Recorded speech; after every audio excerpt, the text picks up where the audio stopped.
And then it was, in what was kind of one of the big reveals of the day, the managers introduced some new evidence about the permit for the Trump rally on January 6th in D.C., evidence that goes beyond the idea that the violence that day was just foreseeable and shows how the president actually intervened to change the plans of that day, change the plans for that day to make violence more likely than it otherwise would have been. On December 19th, President Trump tweeted his save the date for January 6th. He told his supporters to come to D.C. for a big protest, the day billing it as wild.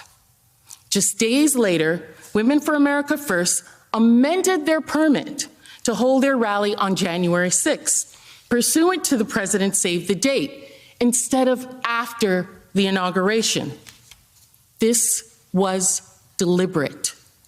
Reports confirm that the president himself, President Trump, became directly involved with the planning of the event. Women for America First had initially planned for the rallygoers to remain at the ellipse until the counting of the state electoral slates was completed, just like they had remained at Freedom Plaza after the second Million MAGA March.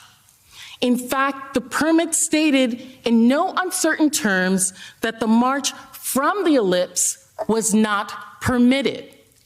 It was not until after President Trump and his team became involved in the planning that the march from the ellipse to the Capitol came about, in direct contravention of the original permit. This was not a coincidence. None of this was.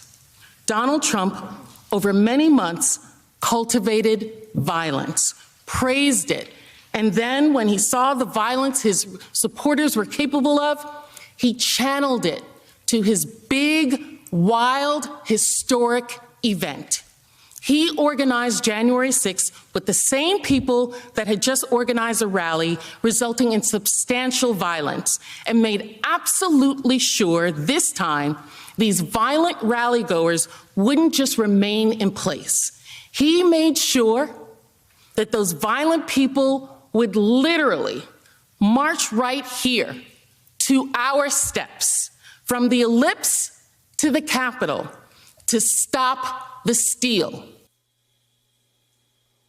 Delegate Stacey Plaskett, who represents the U.S. Virgin Islands, just doing a phenomenal job with her portion of the presentation today from the House impeachment managers. This new evidence from the managers today bolsters reporting from the New York Times a couple of weeks ago that there hadn't been a plan for the rallygoers to march on the actual Capitol until the Trump White House got involved in planning that rally and essentially made it their event.